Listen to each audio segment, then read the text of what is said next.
Ogoh bo'lsang, omon bo'lasan, deydi xalqimiz. O'tmishda faqat tabiiy ofatlar inson hayotiga xavf solgan bo'lsa, bugun uning o'zi tomonidan yaratilgan har bir kashfiyot ma'lum darajada xatarni yuzaga keltirmoqda. Tabiiy gaz, elektr energiyasidan noto'g'ri foydalanish esa hatto inson umriga ham zomin bo'lishi mumkin. Bugun mana shu ogohlikni ta'minlash maqsadida Toshkent viloyati Piskent tumanida favqulodda vaziyatlarning oldini olish va oqibatlarini bartaraf etish bo'yicha hamkorlikdagi harakatlar mavzusida qo'mondonlik shtab o'quv mashqlari o'tkazilmoqda. Jarayonlarni birgalikda ko'ramiz. Inson hayoti hodisa va tasodiflarga boy. Yong'in, zilzila, suv toshqini hamda yer ko'chkilari kabi favqulodda vaziyatlar katta talofatlarni keltirib chiqaradi. Bunday ofatlar davlat iqtisodiyotiga salbiy ta'sir ko'rsatib, hattoki inson hayotini butunlay o'zgartirib yuborish ham hech gap emas. Shuning uchun insonlar har qanday kutilmagan vaziyatlarga tayyor bo'lishlari lozim. Toshkent viloyatining Piskent tumanida 3 kun davomida navbatdagi qo'mondonlik shtab o'quv mashg'ulotlari o'tkazildi. Tongi soat 6 da tayyorgarlik ishlari boshlandi. Sodir bo'lgan shartli zilzila to'g'risidagi xabar Favqulodda vaziyatlar vazirligi tomonidan ma'lum qilingach, yig'in signal yangradi.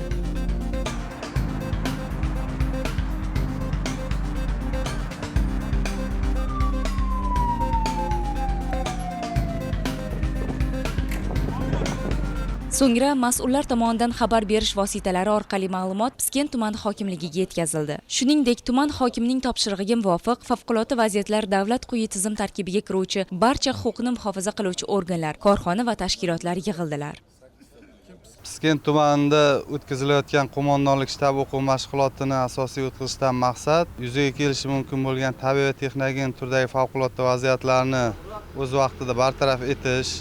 O'quv mashg'ulotiga tuman hududidagi kuch vositalar yig'ma komandasi yig'ilib, kuch vositalarni har bir xizmatlarni doimiy tayyorgarlikdagi xizmatlarning kuch vositalari va shaxs tarkibi yo'naltiriladi o'quv mashg'ulotiga. Yuzaga kelgan shartli avariyalarni hamkorlikda bartaraf etish ishlarini olib borishadi. Tuman hududida yuzaga keladigan tabiiy va texnogen turdagi favqulodda vaziyatlarda o'z vaqtida harakat qilish, aholini evakuatsiya qilish, aholi xavfsizligini ta'minlash borasida kuch vositalarni roli juda ham katta. O'tkazilayotgan o'quv mashg'ulotiga favqulodda vaziyatlar davlat quyi tizimiga kiruvchi barcha xizmatlarning kuch vositalari va shaxs tarkibi jalb etiladi.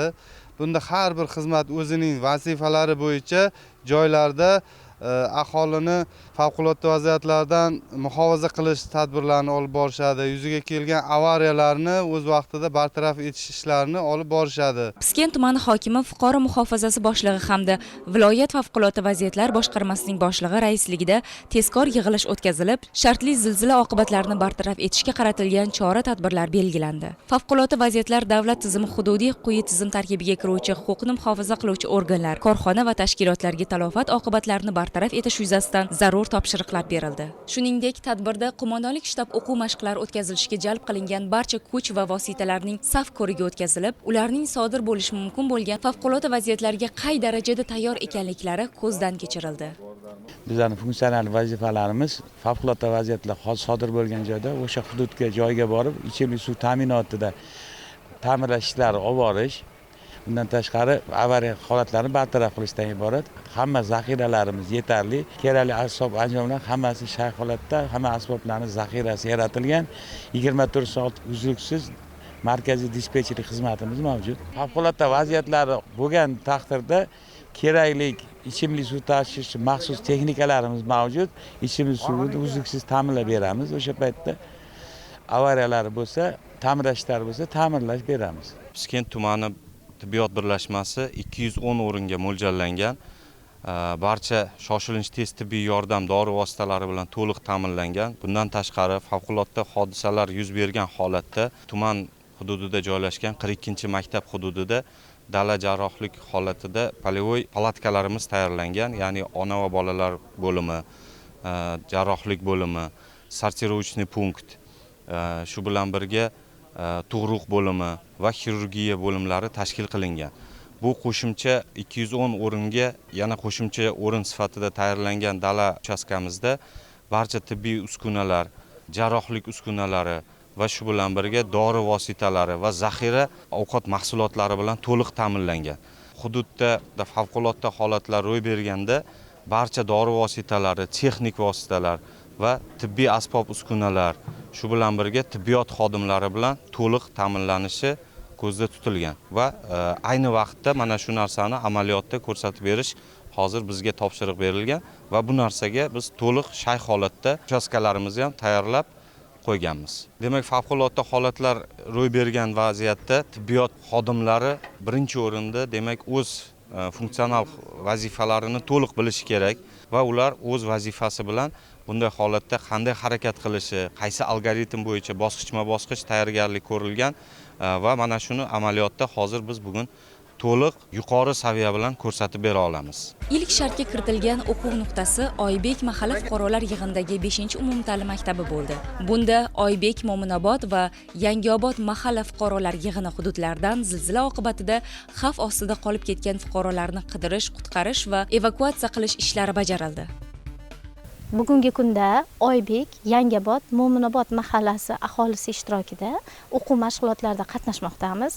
O'quv mashg'ulotlarida juda ham katta bizga mana sharoitlar yaratildi. Tibbiy yordam, oziq-ovqat xavfsizligi bo'yicha fuqarolarga ko'rsatiladigan birinchi yordam, ularga ko'rsatiladigan o'sha barcha toifadagi ko'maklar bo'yicha bizga atroflicha tushunchalar berildi. Mana men Biyot mahalla fuqarolar yig'ini raisi sifatida o'zimni aholim ham faol ishtirok etmoqda. Ular ushbu favqulodda vaziyatlar paytida birinchi nimalarga rioya etishlari, qanday choralar ko'rishlari, qanday himoyalanishlari to'g'risida batafsil ma'lumotga ega bo'ldik. Bizga bu tadbir juda ham kerakda, aholiga tushuntirish ishlarini, targ'ibot ishlarini olib borishmoqda. Mashg'ulotning keyingi shartida Birlik mahalla fuqarolar yig'inidagi 1-son politexnikumida dala sharoitida evakuatsiya qilingan aholini qabul qilish va ularga barcha shart-sharoitlarni yaratish amaliyoti o'tkazildi. Zilzila sodir bo'lganda ko'plab insonlar boshpanasiz qolishi kuzatilib, ularga ijtimoiy yordam ko'rsatish o'ta zarur hisoblanadi. Shu sababli shartli zilzila o'chog'idan xavfsiz joyga ko'chirilgan fuqarolarni qay tartibda ijtimoiy himoya qilish, ularga qulay shart-sharoit yaratish va tibbiy yordam ko'rsatish amalda bajarildi. Bilamizki, qo'shni respublikamizda tabiiy va texnik tusdagi favqulodda vaziyatlar kuzatilishi oqibatida Toshkent viloyatining Piskent tumanida ham o'z o'rnida ta'sirini ko'rsatgan. Buning natijasida Piskent tumanida mana ko'rib turganlaringizdek dala sharoitida maxsus chodirlar, ya'ni palatkalar tashkil qilinib, jabrlangan aholini qabul qilishga moslashtirilgan, ya'ni birinchi tibbiy yordam ko'rsatish otryadi tashkil qilindi. Ushbu birinchi tibbiy yordam ko'rsatish otryadining tashkil qilinishidan maqsad kirib kelayotgan birinchi avtomashinalarning o'z o'rnida dezinfeksiya tadbirlari o'tkazildi. Avtomashinada tan jarohati olgan fuqarolarimiz saralash maydonida kasallik darajasiga qarab, kasallikning turiga qarab 12 turdagi palatkalar tashkil qilganmiz. Har bitta dala chodirlarimizda o'zining vrach va mutaxassislari ish faoliyatini olib bormoqdalar. Dala sharoitida jabrlangan aholini har bitta palatkaga joylashtirib, ularga malakali tibbiy yordam ko'rsatish ishlari amalga oshirilmoqda. Ushbu o'quv mashqini o'tkazishdan maqsad viloyat hududida favqulodda vaziyat davlat tizimi xizmatlari bilan birgalikda o'sha favqulodda vaziyatlar sodir bo'lganda tezkorlik bilan ularni oldini olish va kam sonli jabrlanuvchilar bilan vaziyatni bartaraf qilish maqsad qilib belgilangan. Bundan tashqari zilzila sodir bo'lganda davolash muassasalari ham vayronaga aylanishi mumkin. Bunday vaziyatlarda qulagan binolar ostidan olib chiqilgan jabrlanganlarga birinchi yordam ko'rsatish hududlarda tashkil etiladigan tibbiyot punktlarida amalga oshiriladi. Bu yerda tibbiyot xodimlari tomonidan jabrlanganlarning jarohatlariga qarab saralanib, tibbiy xizmat ko'rsatildi. Keyingi shart avtomobillarga gaz to'ldirish shoxobchasida yuzaga kelgan yong'in oqibatlarini bartaraf etish bo'ldi. Navbatdagi bosqich shoxobchada yonayotgan avtomobilni o'chirish, jabrlangan fuqaroni qutqarish va tez tibbiy yordam xodimlariga topshirishdan iborat bo'ldi. Mashq jarayonlariga jalb qilingan ishtirokchilar bu ishlarni qay darajada bajarilishini ko'rsatib berdilar. Navbatdagi topshiriq zilzila oqibatida Chimqo'rg'on mahallasi Amur Temur ko'chasida harakatlanib ketayotgan ikkita yengil avtotransport vositalari ishtirokida sodir bo'lgan yo'l transport hodisasi oqibatlarini bartaraf etish, hodisa oqibatida tan jarohati olganlarni qutqarib, tez tibbiy yordam xizmatiga topshirishdan iborat bo'ldi. Oybek mahallasidagi sodir bo'lgan avariya bilan bog'liq vaziyat oqibatlarini favqulodda vaziyatlar davlat quyi tizim tarkibiga kiruvchi quyi bo'g'in xizmatlar tomonidan bartaraf etish harakatlari olib borildi. Chimqo'rg'on mahallasidagi yuqori bosimli gaz taqsimlash punktida avariya bilan bog'liq vaziyat oqibatlarini favqulodda vaziyatlar davlat quyi tizim tarkibiga kiruvchi quyi bo'g'in xizmatlar tomonidan bartaraf etish harakatlari o'tkazildi. Piskent tumanida 15383 ta aholi xonadonlari mavjud. 2232 ta suyultirilgan gaz xonadonlar mavjud. 332 ta kichik o'rta biznes ulgurji iste'molchilari mavjud. 536 kilometr tumanda jami gaz quvurlarimiz mavjud. Shundan 97 kilometri yuqori bosimli gaz quvurlarimiz, 82 kilometri yer osti gaz quvurlarimiz mavjud shulardan. Jami tumanda 157 ta gaz taqsimlash nuqtalarimiz mavjud bo'lib, shundan 31 tasi yuqori bosimli, 127 tasi o'rta bosimli gaz quvurlarimiz mavjud. Favqulodda vaziyatlar sodir bo'lganda birinchi o'rinda o'sha hududda bo'lgan holatda joyga yetib borilib, 10-15 daqiqa uzoq 10-15 daqiqa yetib boriladi va holat yuzasidan birinchi o'rinda gaz tarmog'idan o'chiriladi.